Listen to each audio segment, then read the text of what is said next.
Good evening, everybody. Welcome back to Afterburner. He's Mikey. I'm Jordan. We're here to break down the come from behind Seattle Kraken victory over the Calgary Flames tonight. The show is brought to you by Bet365, the world's largest sports betting platform. Open account with Bet365 today. Bet on a huge range of markets. Download the app. Use the code NATION when you sign up.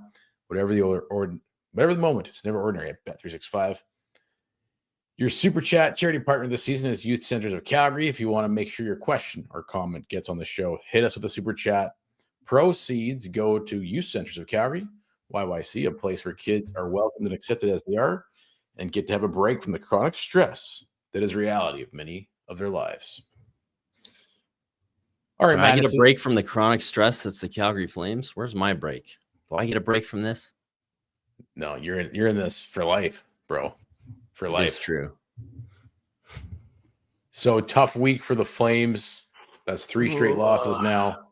You have a tough opponents in the Maple Leafs and the Avalanche. You drop in the standings coming in tonight.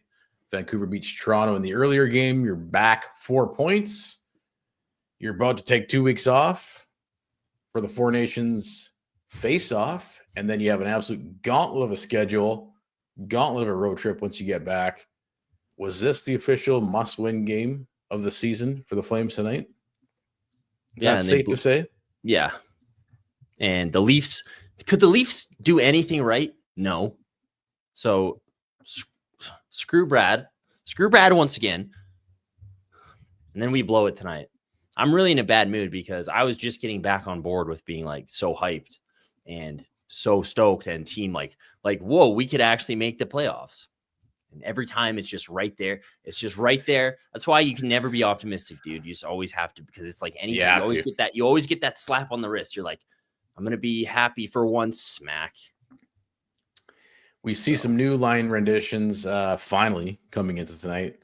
We've been talking for a while now that we should have Coronado take a look at some higher skilled players, get them off the offensive dry spell of backline Coronado.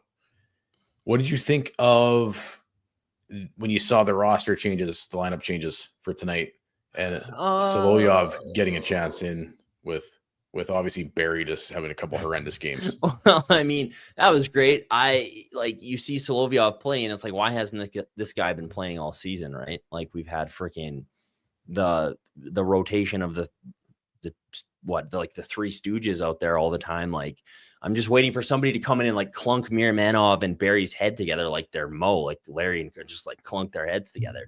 So I was stoked to see him play. I thought he was pretty good in a limited sample last year, and like, where's he been all season? But with some of these lines, it's kind of like with a lot of the Husker lines, it's like, yeah, some good, some like, I'm not so sure. So yeah, there was some things I liked tonight, some things I didn't particularly like. Huberdeau had a good game until he didn't. So hey, Huberdeau giveth and Huberdeau taketh away. So there's some to like, some I didn't like. Your thoughts on Hunt coming into the lineup? Oh, it's Huska's boy. Hey, he's been dying to get him in the lineup. Just freaking itching to get him in the lineup. He's like Dryden Hunt is to Ryan Huska what Trevor Lewis was to Daryl Sutter. But he can't live without him. Can't live without his boy, eh? Who's more his boy, Dryden Hunt or Kevin Ree? Well, at this point, it's got to be the Rune Dog, but the Rune Dog can do no wrong. We do no wrong in Huska's eyes. Dryden Hunt. But yeah, they were okay. I don't know. I didn't think nothing really impressed me tonight. I thought Frost and Sharon Govich had some nice looks together on a line with Farabee. I thought that trio worked. I don't know. Like I said, the Huberdeau, Kadri, Coronado unit was like, they were okay. They score a big goal, but then, huge mistake. They kind of got outplayed a little bit tonight, 5-on-5. I don't know what Hubie's thinking there, but it was okay. I don't know. Other than Frost and Sharon Govich, nothing that made me like, oh, I want to see more of that. So, yeah, it was all right. You like the Sharon Govich connection with Frost? I like Frost. I thought Igor, he had some nice touches, but he struggled. He's been playing some uninspiring hockey as of late. Yeah. So Solovyov, he played 10 games last season, I think, when it was after we traded everybody away. Yeah. First game of the season, but interesting. I mean, he's a 7th-round pick, 205th overall. Big boy. He seemed to hold his own tonight, so we'll see if he stays in the lineup. I mean, he better stay. Like, it kind of boggles your mind, you know, like that game they played against the Avs and the Leafs where you see Tyson Barrie. And I mean, not to crap on him, but it's just like the guy's getting walked. Crap away, dude. He was brutal. The guy's getting walked by Ryan Reeves. I think, you know, you're just like, hey, we probably should have seen a guy like Solovyov sooner. So, all right, well, let's get to the breakdown. He was fine tonight. Let's get to the breakdown of the game. Start the first period, brought to you by Booster Juice. We'd like to thank Booster Juice for being a proud puck partner at the Jasper Pond Hockey Tournament this past weekend. Flames Nation is fueled by Booster Juice. Download the Booster Rewards app today to start earning berry points for delicious and nutritious smoothies, drinks, and food that will get you through the day. I'm not even going to ask you what your favorite Booster Juice smoothie is today, but head over to Booster Juice. Head over to Booster Juice for a delicious smoothie. All right, first period. Yeah, defense has been bad lately. Kevin Ball, you're missing him, and what do you know? You give up an odd man rush. Just seconds into the game, and Wolf is forced to make a $10 save. First period of the game. I think we got this queued up, ready to go. We got Wolf highlights tonight, dude. There's all against the Avs too, so something they got to figure out. But they were showing his first period, like again, like every time they showed new Dustin Wolf stats, it's just like holy shit, like. It's like he's got an amazing first period save percentage. I think he was like 4th in the league. This dude's money to start these games. And he has to be because the Flames are freaking sleepy at the wheel. And like Swiss cheese on the defensive side of the puck. So that last week was horrible. Watching the Leafs decimate us and the Avalanche pick us apart. Just felt sorry for the goaltending all week long. It wasn't great. So huge save as per usual. Seattle takes a penalty on the same shift, I believe. The boys get an early power play. Power plays look better as of late. I've liked the Frost addition. The entries with Frost and Coronado seem to be working, even though they don't really get it deep all the time. But nice to have a face-off win with Frost. Your thoughts on the power play as of late? Yeah, I mean, everyone's like, it's on fire. They've had like 58 5-on-3s, which definitely helps, which I mean is actually pretty impressive given that. I mean, I remember we did a game earlier in the season and couldn't score on the 5-on-3, and we looked it up and it's like, yeah, the Flames are one of the bottom 5 teams in converting on 5-on-3s in the entire fucking league. Dude, until like a week and a half ago, it felt like we had never scored a 5-on-3 goal. I think they scored more 5-on-3 goals this week than they had in like the previous 10 years. So that seems like it would check out. It definitely helps. I definitely like Frost on there. I mean, the second unit is what it is. I wish they'd make some adjustments. You don't need to put Backlund out there anymore. But yeah, it's been all right. Yeah, they scored 4 straight 5-on-3 goals. It has been money. They've been getting to that real tight box. Have you noticed that? Just inch your way in. Yeah. Speaking of 5-on-3s, a couple of boneheaded calls. Well, possible still, man. I mean, I guess you see it from time to time, but you got to control your stick on that. Dude. The Rooney one, I tried to see a clean replay. I didn't really see one. I don't know if it was a bad call or if it was just a bad play by Rooney, but I think everything Rooney is just to not get a play by Rooney. Again, like I said, it's like the Three Stooges of dude, that whole series of events where it's like they take those penalties, then Uyghur's skate blade breaks. It was just like freaking slapstick out there. I was just waiting for like Charlie freaking Chaplin to show up or something. That was brutal, man. Well, yeah, he needed help getting to the bench. It was a 5-on-2 there. Dude, it literally is a 5-on-2, and Dustin Wolf is just like, no problem. That was the most insane thing I've seen this season, to be honest. 5 guys bearing down on him, and he makes the unbelievable save. That was insane. He deserved the shutout tonight. I'm quite pissed off about this. I don't know who to blame. I don't know if I blame Ron McLean. I don't know if I blame Huberto's haircut. I don't know if I blame Uyghur for giving him the haircut, but I'm quite upset that this shutout was squandered because, damn, he needed it, and I'm really pissed off about that. Wolf shuts the door on the 5-on-3. Was it on the 5-on-3? He made that unreal glove save, or was it shortly after that? Well, he made like the play when Uyghur's skate blade broke. He made a huge save on like what was a 5-on-2, and then he made the huge 5-on-3 save. It was just unbelievable with his glove. He looks like he's down and out and just gets his glove on it. Do we have that one? I think we got it. It's cute. Yeah, like this is just Wolf, right? That's money, man. That's some Kipper shit right there. I know we kind of maybe go overboard with the Kipper comparisons, but that's just like desperation, athletic. And his thing is, he's not even that out of position. Like he didn't have to make that much of a movement. Like he's right there. His glove hand was sick tonight. I know they score on him in the OT goal glove hand, but he had a break. He had that breakaway, like lots of great glove saves tonight. Oh, he had like 5 or 6 great glove saves until that last goal or second last goal. Mirmanov got called for tripping. Kind of another boneheaded trip. These guys got to stay out of the box, man. What he's seriously. Like Gumby out there. He's just like, bloop, friggin' sticks his leg out 20 feet. What are you thinking, bro? That was a really bad penalty. So first period, all in all, I mean, other than Dustin Wolf making those huge saves, not too much happening. You know, you have power plays on either side. Did you see first intermission? It's announced that Drew Doughty is selected to the Four Nations Cup over Mackenzie Weegar. Total. If you didn't need another reason to cheer against Team Canada, they did our boy Weegsy wrong, eh? They did him dirty. They did him dirty and put down. No, this is terrible. I didn't need another reason to not cheer for Canada, but now I feel like it's your duty to. I feel like I need all the reasons I can get. I'm terrified that I'm gonna not be able to hold out on not cheering for Connor McNeckbeard. Bro, you got to man up and you just got to do it. Hey, I'm going into this. My loathing for this guy is greater than my pride for my country at the moment. So I'm going into this. Are you kidding me? I'm going into this not cheering for Canada and McNeckbeard, but we'll see. I don't know. I know that it's going to. I'll be tested at some point. So you'll get the goal. You'll see. Here's what will happen. You'll see and you know what? I thought about this too. It's like the first time you see like Sid, if he's going to play, see if Sid doesn't play too, like that's another big X factor because Sid's the go, man. Like I love Sid. Sid is everything to me that McDavid isn't. But the first time you see, like, if it's like the line of like Sid and Mac and like maybe Marchand plays with them or something like that, you'll kind of be like, yeah, that's pretty sick. But then as soon as McDavid jumps over the boards, you'll be like, yeah, I hate that guy. I don't like that guy at all. But dude, if you watch tonight, I'm with BX on this one. Like, tell me how Weegar isn't one of the best defensemen. He was great tonight. He had a good game tonight. He touches every area of the ice on every single night. He made so many great plays. He's dude I know they end up scoring eventually, but the power play penalty kill, he put on a freaking clinic there. He's just such a great player. That block he made where his escape blade broke, that was. Yeah, that's a great play too. He just put on a freaking clinic, and he's number one power play. Scored 20 goals last year. What was he? The crazy stat about him being one of the only guys to ever have 20 goals and 200 block shots in a season.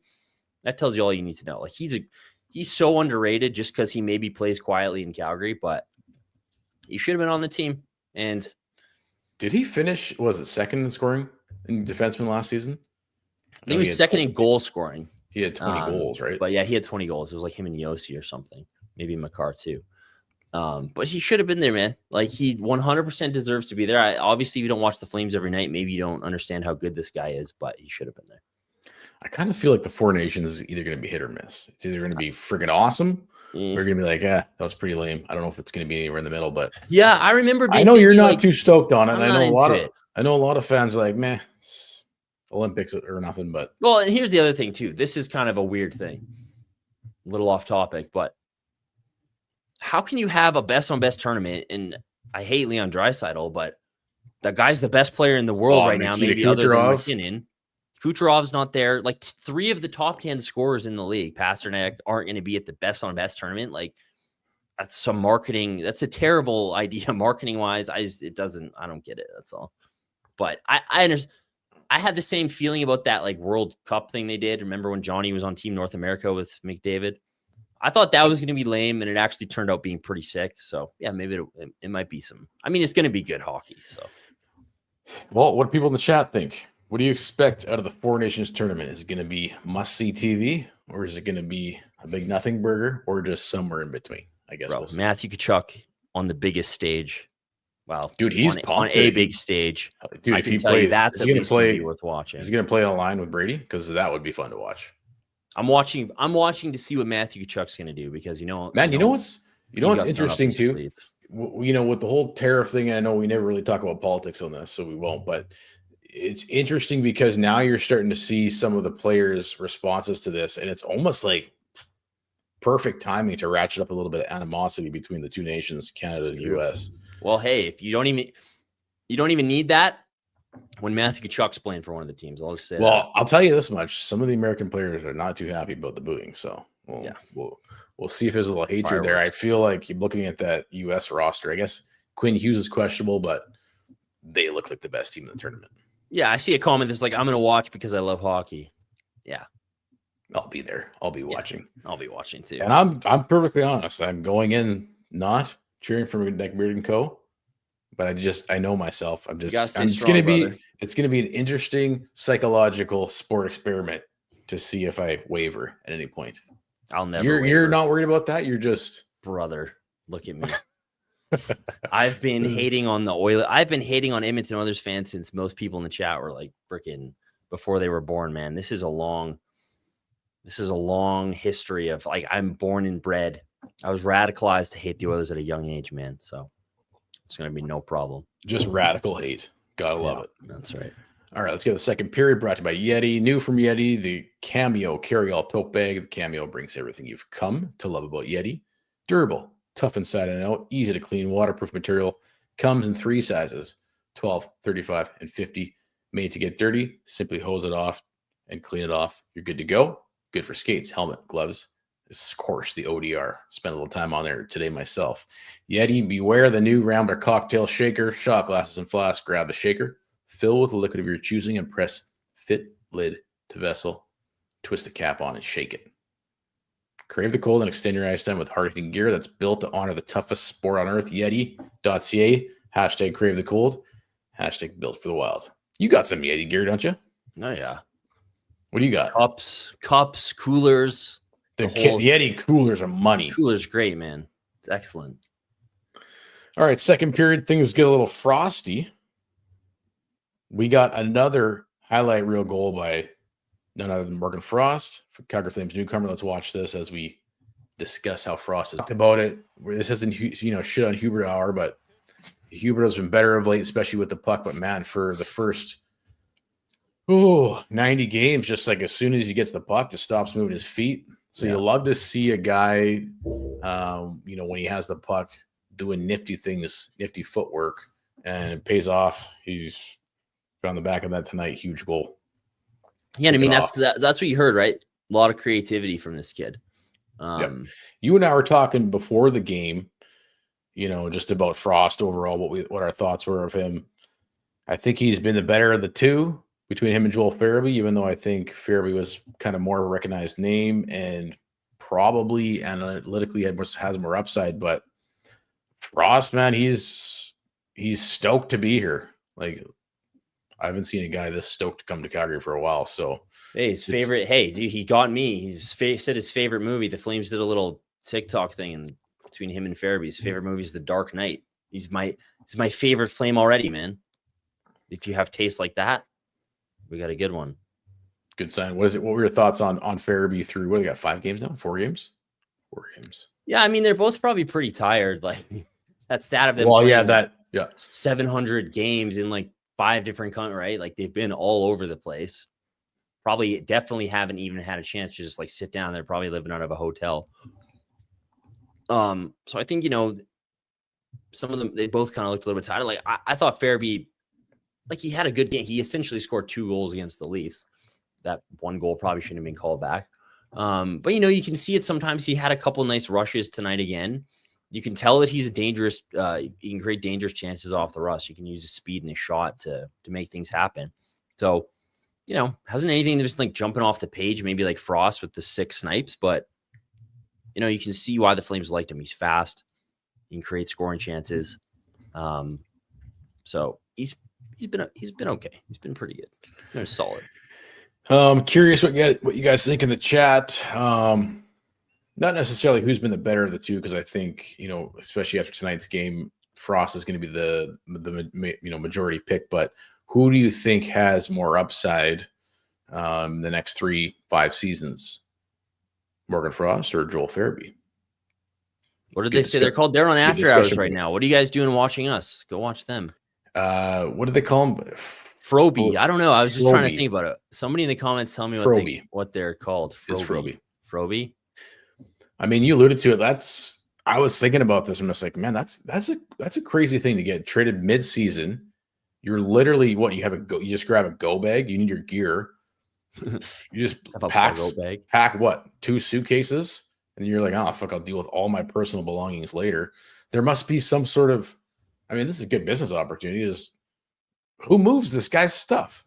Who go, like, if they're not there, like, let's say it's a single guy, no family. What happens with all his stuff? Like, he can't go back and pack his shit. What happens? Well, dude, Pelche was like stuck Pelche was stuck. I don't think he played tonight even because he still got a visa issue, so he was stuck too. Poor old Pelche. He's talking about. I watched his press conference yesterday with the media, and he's like, "Yeah, it's been tough. I've been by myself. I just wanted to give the guy a freaking hug again." I know, you look kind of, yeah, he's been through it a bit. Kuzmenko made his debut tonight, got an assist. I'm not sure. Interesting. Very interesting. Yeah, very interesting time for me. It was funny because Millen said on the broadcast that the Flames were 19-0-1, were leading after 2, and we're just like, what? I mean, you fact checked it. It's 16-1. 16-1. 16-1-1, yeah. 16-1-1. Well, now leading after 2. That's only good for 22nd in the league. Yeah, it seems teams are pretty good at locking down leads after the second period. Yeah, I was like thinking like the Flames have actually been pretty good at like haven't been blowing games a lot this year. But it seems every team's good at that. Not many teams other than the shitty teams blow games, apparently. Not too much happening in the second period, just the Frost goal. I think we got a save. We got a Wolf save in the second period. Let's look at this too. Man, the defense needs some work. It's going to be good to get Kevin Ball back. I don't know. Like, do you think Zari and Ball are back after this 2 weeks off? You'd kind of hope so. Well, I mean, it's great timing too, because like as annoying, like, you know, boy, did we need a break right now. Because like you said, we're missing Ball like crazy, missing Zari just as much. Like, does anybody have any creativity on the ice other than Frost? I mean, Huberdeau makes a nice pass tonight, but then makes a equally egregious turnover. So we really need these guys back. Dude, I feel weird because it's like last week I'm doing a freaking victory lap about how like we're essentially before Vancouver played, we were like 5 points up on the Canucks. They're in shambles. They're trading everyone. There's drama. Everyone hates each other. You know, not so. The Kings were on a skid there for a while, and we just acquired these new guys. I'm like, Colorado trades Rantanen. They lose like the first 2 games, and it's just like, man, there's so many paths to the playoffs. Yeah, and we're just like shit. Like we're just sitting here, just like ready to like. There we go. Untethered path to the playoffs. We could be in a Pacific Division playoff, and then we lose like 3 straight, and it's like, fuck, we're 3 points out. So this has just been like a big. This is like Brad Sherliving came into my room and like let a big fart go, and then like walked out. I'm just sitting here. That's what this week has been like. After doing a Boston pizza binge, and after you just crushed like 5 pineapple pizzas. His favorite's Hawaiian, so yeah. All right, let's go to third period. How many times is Kadri going to turn the puck over on the blue line, which is good for an odd man rush coming down the other? Was that a 2-on-0 to start the? Yeah, it did. Tanev. It turned into it became a breakaway, but it started. Could have been a 2-on-0. Dude, this is his thing, man. He loves doing this. Wolf shuts the door. I think we have this number 11. Wolf save on Tanev. Yeah, this was one of the classic Kadri angles. Yeah. Shortly after that, we have a great dish by Jonathan Huberdeau to Nazem Kadri. Redeems himself. Makes it 2-0. Dude, this was a sick goal. Because like I said, like Kadri, right? Live by the sword, die by the sword. He makes this terrible play, and then he's deking through everybody. He won't pass. You knew he was going to shoot. You knew he was going to do that. And you know what? Nas is a frustrating player, but he does. That's the thing. Like, that's what I'm saying. If you're a team looking for a player to add and you're a contender, like Kadri does show up in intense games, right? Like, I know he made some egregious errors in both big games this week against Colorado. He looked like he was trying out for the Colorado Avalanche in that game, to be honest. He was doing so much. But you know what? In big games and big moments, Kadri can be like, he's a big game player. And when shit gets intense, he ups his intensity. He's a player who can elevate. I'm just saying, like, if you're a team in the market and you're looking for a guy to take you to the next level, like that's exactly what he is and he can do. So keep sending Brad those highlight packs and be like, Brad, listen, how can we make this happen, brother? We'll see where the comments take us once we recap the game. I'm not sure if we'll get into trade talk or not. Obviously, last Hockey Night in Canada, Freeman reporting that the Flames are saying to all teams, no, we're not dealing Kadri, we're not dealing Anderson, we're not dealing Uyghur. So we'll see if anything changes. I mean, you can never say never. Like if we continue to drop, I mean, dude, the schedule, we'll get to the road ahead here pretty soon, but the schedule when they come back from the break, that's going to be tough.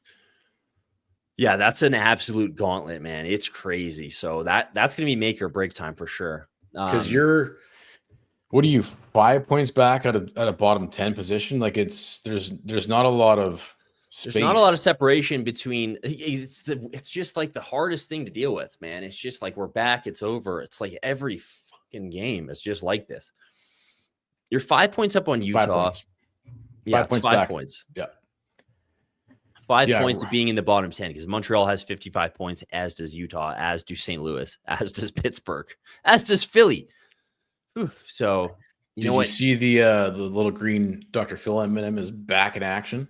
It has made its return. It's taken over Flames Twitter. That's the sign of like apocalypse, right? When that fucking green M&M Dr. Phil shows up and it's on every single Flames tweet. You just, there's like 78 comments on this. What? Click.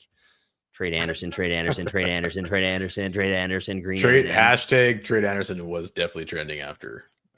So as soon as that guy shows up, you know that the fan base is like shifting back to tank mode. So the Flames go up 2-0 and you're like, oh fuck, all right, we're gonna cruise and just shut this game out. But it's the Flames. Can never be easy, can it? I feel like Ron was talking about Dustin Wolf shutout. I think he said shutout or something. That's what I said. Like, I blame him or I blame that haircut that he. Oh yeah, he would intentionally trying to ruin it too, right? Someone's just an Oilers glazer over there. Yeah, exactly. There wasn't as much Oilers talk tonight, which was a treat.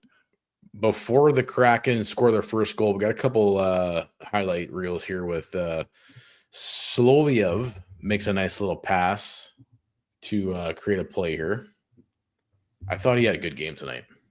I want to see more of him.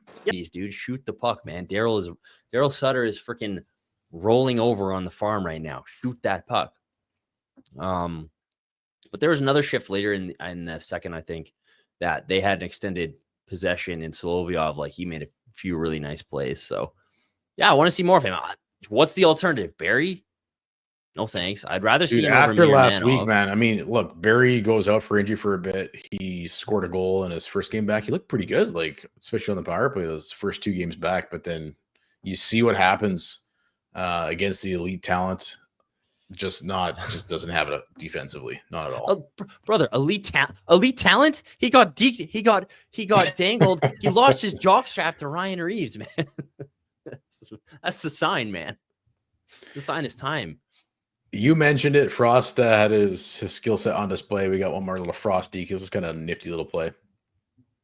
Yeah, he makes a lot of these, man. I know a lot of people are like, look at this. Ooh, that was like. That's a nice little nifty deke. He's got a little bit of that, like, when you're watching him and his mannerisms. I've seen it in the comments. So he's got a little Johnny Gaudreau magic going on, man, sometimes when he gets the puck on his stick. He just makes that look smooth, eh? Yeah, Frosty. I see he's got the pivoting, the opening up of the feet there again, too. Yeah, for sure. Keep an eye on that. That's interesting. So not shortly after that, Wright makes it a 2-1 game. This was Backlund trying to stop the puck in front of the net and passes right on his stick. Look at that, man. 6 minutes and 43 seconds left. And because we've only had one win on this thing. Wolf shutout. 2 years. Nope. Then obviously what we already discussed, Huberdeau with a nasty turnover. The Kraken tied the game up. Wolf probably wants this one back, but sure, you can complain after, but get on your horse and get that puck back. So this reminds me of I played 3-on-3 hockey on a real small ice surface every 2 weeks. And there's this one goaltender, and he's just god awful. But so every time, and there's just 2-on-1s all night long. It's just there's no defense. So he lets it in all the time, and he just yells at you when you get back. You're like, dude, it wasn't me. The other guy turned the puck over at the blue line, and then it's an automatic. It's like wherever the play breaks down, it's Huberdeau's fault. Even if you're Wolf, you don't even really have time to kind of come out and do what you usually do. You can tell he's like, shit, is he passing? Oh, fuck, he shot it. I would have loved to have seen like a Wolf if he had a GoPro, just like his perspective on that. He's just like, what the fuck is happening? Holy shit. You see the stats. Seattle, we know, is a good third period team. They score the majority of their goals in the third period. Yeah, was it third most in the league or something? I think they said fifth most. But so you got to watch out for that. And the next thing you know, shit, they tie the game up, force overtime. Your thoughts? You're what? Angry, dejected, frustrated, going into overtime. Hopeful we're still going to pull out a win. Where are you at? Well, when we're going into overtime, that Husky is going to put out the wrong combo to start the overtime. No Coronado again. It's not going to be the guy who scored the fastest OT goal in Flames history. Why would you ever want to try that again? I don't know. OT is always a mixed bag for this team because they just don't really have. Well, I mean, sometimes I guess maybe they do. They're just on the bench. Did he start with Frost and Sharon Govich? I mean, that's okay, yeah. I guess. That's all right. I don't know. Anytime you're going into overtime, I'm just assuming we're going to get the L. What's our record in overtime this year? Assumption. I don't know. But I remember we did the Seattle game earlier this year, and they lost in overtime off of a couple blunders. So the penalty was complete dog shit. Like, it's brutal. That's a brutal call, man. And Greg Millen's going off about like, oh, that's a makeup call because Uyghur cross-checked. I mean, I think he cross-checked Dunn, who dove like he was trying out for the freaking. On the replay, it's the Four Nations Cup and not the freaking diving Olympics. This is a penalty. Dude, this is so weird. That's so in regulation time. That's not a penalty. Like, what the fuck? Tell me, where is the penalty?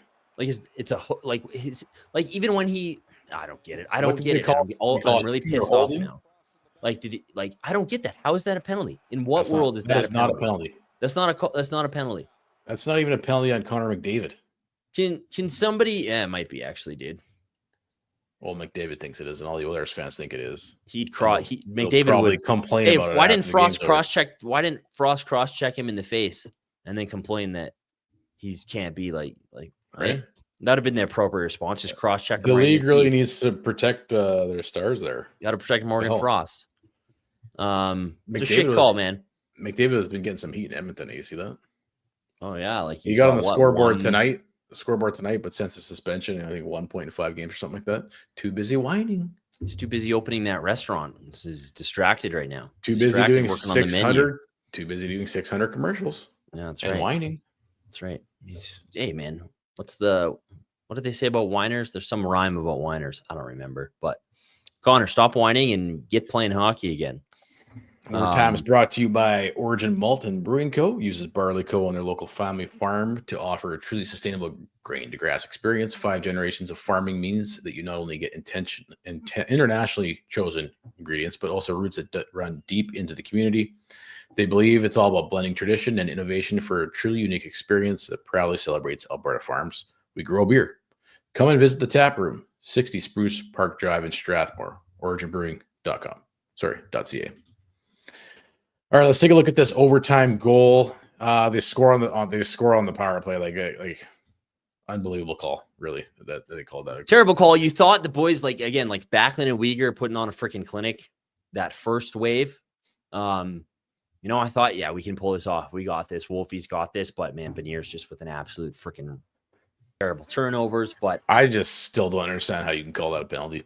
Yeah, it's unfathomable. I don't understand why there isn't like a provision for like one coach's challenge per game where you can like say, can you guys look at this? Like this wasn't a penalty.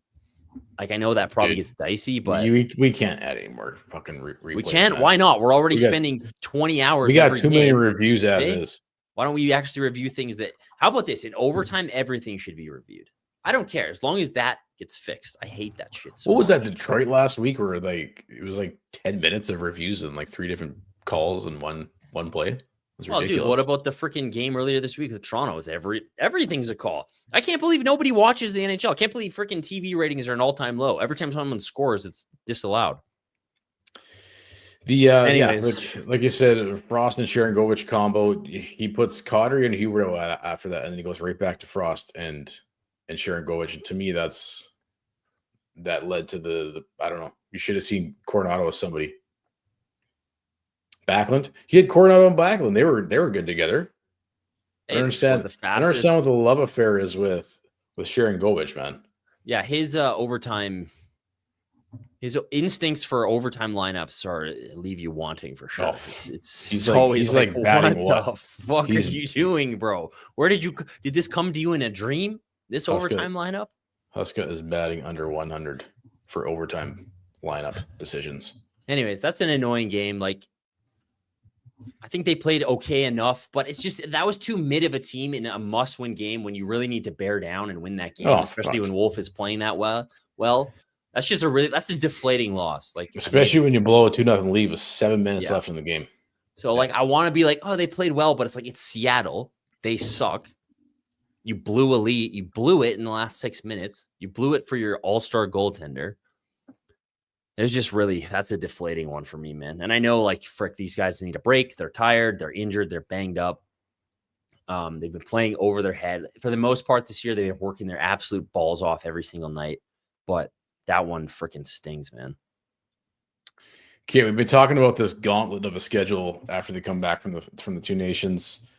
The Platinum Mitsubishi rode ahead, home of the 7th seat Outlander PHEV, Canada's best-selling plug-in hybrid SUV, combining more than a century of automotive innovation and industry-leading 10-year, 160K powertrain warranty. All Mitsubishi vehicles offer the comfort and craftsmanship you and your family deserve. Check out Platinum Mitsubishi's online storefront at mitsu.ca or visit in person at 2720 Barlow Trail Northeast to experience a state-of-the-art showroom, award-winning sales team, and decorated vehicle lineup, including the Outlander, RVR, and Eclipse Cross. Locally owned by a family of Flames fans, Mitsubishi has been serving Calgarians for more than 2 decades and is proud to support Afterburner. Let's take a look at the road ahead. Oh, it's going to be tough, dude.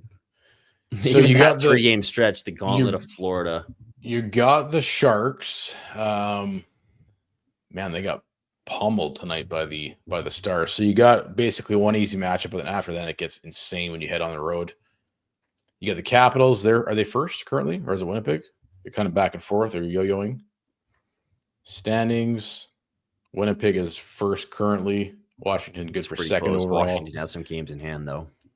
Washington, they play well at home too. So I mean, Washington, then you go to Tampa, Florida, and then after that you got Carolina, Philly, and Dallas. That's brutal. Philly to Dallas. Who put that in the schedule? Who did the Flames piss off in the schedule making department? That's freaking brutal, man. So I don't know, man. Like 4 weeks from now. Well, 2 weeks after this 4 Nation Cups, because that kind of brings us to trade deadline, no? This is kind of like shades of things. This week, it feels like shades of things to come, right? Where you got absolutely shit canned by Colorado. You got pretty much completely dominated by the Leafs. You know, it's like you're seeing these good teams who are starting to lock in later in the year, and you're like getting absolutely pretty much owned, even when Wolf is playing well. So it feels like this might be some shades of things to come, right? And March 7th is trade deadline. Is that correct? Yeah, I think so. So that literally brings you right to trade deadline. I don't know, man. Like that's a tough road trip. You have 5 of the best teams in the league in 7 games. And we saw what happens when you play elite teams in Toronto and the Avalanche. I don't know, man. Maybe this could be it. This is the meat grinder where we go to the tank, man. And it's funny because like at this time last year, the date, not the game is played, but at this date last year, I think they were only 1 point out of a playoff spot. I think they had played like 5 or 6 fewer games. So if you actually did it by games, they might have been out of it by now. But yeah, February 8th last year, they were 1 point out of a playoff spot. We're currently 3 points out. And you know where we ended up last year. So the looks like Tank is back on the menu, perhaps. Tank is back on the menu for sure. I did pull the fan base before the game. What side of the fence you on? Team Tank, team playoffs? Majority's team playoffs still. And I mean, you kind of have to be at this point, but it's going to be real telling, man, when you come back and play those 2 weeks of hockey. I don't know. Maybe Rass and Cotter is back on the menu from the trade menu. We want to get into it now, or like I know you've been saying you should be dealing Rasmus Anderson and Nazem Cotter regardless of the situation, but well, I think Kadri for sure. I don't know. I just think like in my little in the dome heart, like I feel like Craig would be open to like a Kadri deal if it came to that. Like he did a great interview with Frank Seravalli the other day.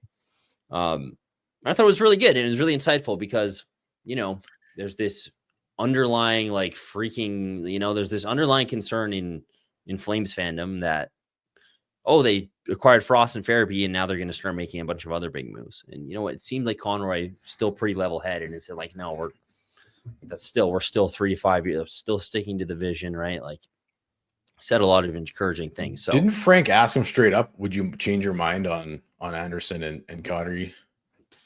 If I don't think he said it like that. But like I just feel like obviously Craig, right? Like what is he every time a decision has been made, you're like, yeah, right. Great. He made the right decision. So I think he's proven that he knows what he's doing. Right. And if somebody comes along and is like, hey, like, let's make a Kadri deal work. Let's take a guy who's 34, 35 off your hands, who's signed for a long time, who you can divest that player. I think Craig would be open to that. Even though obviously he's not going to say that publicly. What is he going to do? Be like, everyone's going. We're having a fire sale. Everyone's going.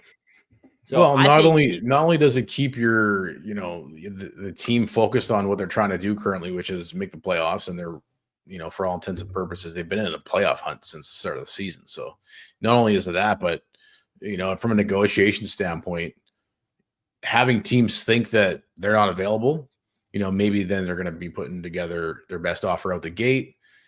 Come trade deadline, maybe he does get a couple offers on a couple of these guys.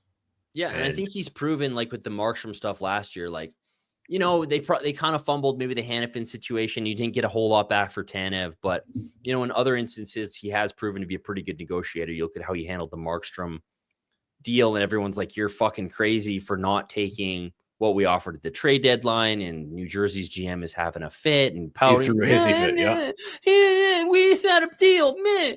And Connor's just like, yeah, like we'll do it when I want to do it and on my terms. And he ends up getting he gets Kevin Ball, who I think all of us were like, oh, what? Not all of us, but there was like a big, like, why didn't you get Holtz or something?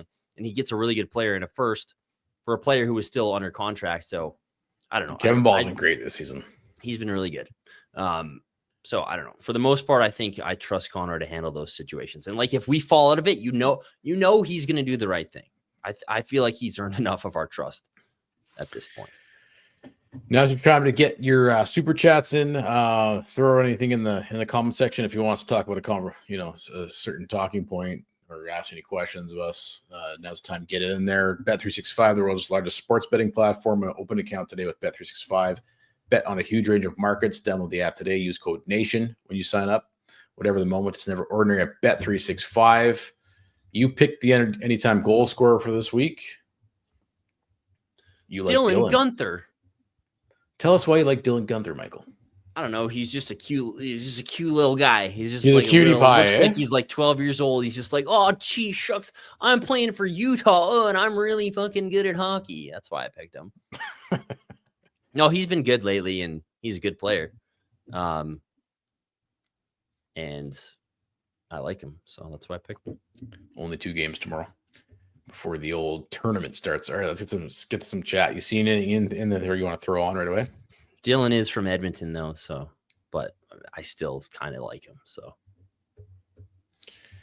don't want to see any more Rooney. I think the fan base is in complete consensus. I don't think there's anybody arguing about the fact that was a while ago, but Yeah, it's like, again, you watch again tonight, right? Flames can't score. You're like, well, these new lines maybe, and you're still looking at that fourth line being like, bro, like, why are we? This is why I have to not see Rory Cairns. I have to be denied Rory Cairns to watch this. I still can't believe Rory Kearns is not on the team. Well, dude, even Stromgren's having a great, like, he's been great down there. So, yeah, like, can we trade Miro? No, Jeremy we can't asks, probably. Who's gonna take Miro? Good guy. What does his contract look like, anyways? While we're on the topic, Good guy. Not a great hockey player. I remember there was a lot of hype about Miro. There was hype. Remember, it was one of those things. It was like, this reminded me of, like, if you'll remember the Jerome McGinley trade when we got like Ben Hanowski and Kenny Augustino. I think Ben Hanowski played, and it was a ridiculous trade. One of the worst. It was terrible. It was like two no-name guys. Because, anyways, it was like Hanowski played his first game, and it was like, well, he's actually good. Well, his Feaster's like talking him up. Not that Miromanov was like that, but it's kind of like that where it's like last year, it was like, oh, Miromanov's actually really. Why did Vegas just give him up? Why did Vegas give him up? And Vegas is like, holy fucking fleece, baby. I remember when there was all the hype, and it was just like, yeah, but I haven't seen this guy do anything in the game yet. That's like, yeah, there was a lot of like, he's big and he's offensive and he scores a lot of goals in practice and this and that. And just, but dude, like Barry was bad last week, but Miromanov was bad defensively last week as well. I don't think he's got one more year. He's got this year and next year 1.25, so he'll probably be around next year. He would. Here's the thing, like I don't know why they don't play him on a third pairing. I don't like how they've been kind of like stapling him to Weegar. It's like poor Weegar has to drag. It feels like Weegar's role right now, when he is the best defenseman on the team by a wide margin. It feels like his role is just like, hey, can you take the shitty defenseman tonight and like drag him around tonight? Can you insulate this poor bastard tonight? Yeah, and he's just like, okay, I'll try this guy around the ice tonight. And it's like, I feel like you could probably be maxing out what Weegar's doing if you like put him with a more solid defender and treated them as a top pair. So I don't think we could trade Miromanov. Hey, maybe Vegas wants him back. Maybe we can trade him to the Oilers. He's a perfect Oilers defenseman. All no defense. Okay, he was good. He was okay tonight too. I'm ripping on the guy, but Hall's been just an absolute beaut. He's been a flipping beaut. Did you see that? Did you see that? Yeah. You're this a flipping joke, buddy. This is like next level beaking. I didn't know Sheffley doesn't swear. Is he Mormon? Oh yeah, he doesn't swear. Yeah. Is he Mormon? I don't know. He plays in Calgary in the offseason, doesn't he? I don't know. Do Mormons not swear? Is that a thing? Is that rude of me to assume Mormons don't swear? I'm just assuming here. I don't know. He doesn't swear. Every single clip you hear of him, like Kachuk, like severs his Achilles tendon, and he's like, "Oh, flip, eh?" It's like, that's impressive. Ball just beaking him. Love it. Jeremy impressive. Again. Here we go. Jeremy is funding the youth centers here tonight. Would they trade Coleman? Get your thoughts on that. Probably not. Should they trade Coleman? I mean, when I talk about Kadri too, like you probably have to lump him and Coleman into the same category of guys that. Man, we give the defenseman a terrible rap for last week's performance, but dude, Backlund and Coleman had like 20 chances to score goals last week, 0 goals. Oh, how many chances did Coleman have tonight again? He's been like, dude, those two guys would be. I'm not even kidding. Would those two guys be both 40 goal scorers in this league if they could finish? Coleman had six shot attempts tonight, four high danger scoring chances tonight to lead the Flames. Number 2 and 3 are Ryan Lomberg and Dryden Hunt, if you're wondering how the offense was clicking tonight. But yeah, I don't know, unless an offseason. See, guys like Coleman and Kadri are in the community, right? Like that's kind of what you always have to think. They control their destiny. They have families. They're here for reasons even beyond hockey. So, did I asked you though, like, do these guys not work on their shot ever? Like, how are they still missing the net so much? Backlund especially. It's ridiculous. Well, Backlund, that's been his whole career, man. Right? Like Coleman, like he scored 30. He hits the net. He scores 30 goals, right? Last year, everyone was like, oh, he scored 30 goals. It was like, yeah, he probably hit the net like 10 more times than he did last year. D Suts is in the house. Is this the Oilers fan D Suts, or this is? We don't know. This is just good old Daryl Sutter causing a ruckus. I feel like Young Retro definitely lives up to the name. I also agree. 6-game road trip will definitely define this season. We could easily come out of that in the bottom 10 spot, man. It's not that hard to fathom, to be honest. I saw Ken ask something. Daryl also. I feel a heater emerging. That's a take, eh? Hey, if we get Zeri back, we get Ball back, we get some rest. Uyghur's rested up. Yep. Uyghur gets his 2 weeks in Mexico because let's be honest, Dustin Wolf wants to go to up. Montreal. Dustin Wolf's rested up. Huberto's hair grows back, so he looks half normal. Maybe. Hey, maybe we could go on a heater. What is with that haircut, dude? Is that because Uyghur cut his hair? It's gonna be the worst looking fade I've ever seen. Backlund, still a smart defensive forward. Peter says he looks just a little slow out there. I agree. He's looking slow lately. Straight, Peter. Not great with the puck lately. Yeah, Backlund. He must be injured. Well, that's the thing. I was talking about this earlier this week with some people that there's been like a shitting on Backlund fest going on. And he had a couple rough games, but he's still been Backlund this year. He's still like him and Coleman are still leading the team in every single 5-on-5 category. His line's the only line that consistently, like, you're watching the game. Like, the only time the Flames have any pressure generally is when his line's on the ice. So yet they can't score goals. Slack, guys. Jeez. Yet they can't score goals. Yeah. Jared Mira right now. Jeremy's on a freaking rage streak here, eh? Is that I saw Ken ask something really early, and I can't find. I'm going to try to find it here. Yeah, there it is. Mike and Jordan, if you had to give Huska, he looks at the professor from Phineas and Ferb, a grade so far this season, what would it be? I don't know. C+?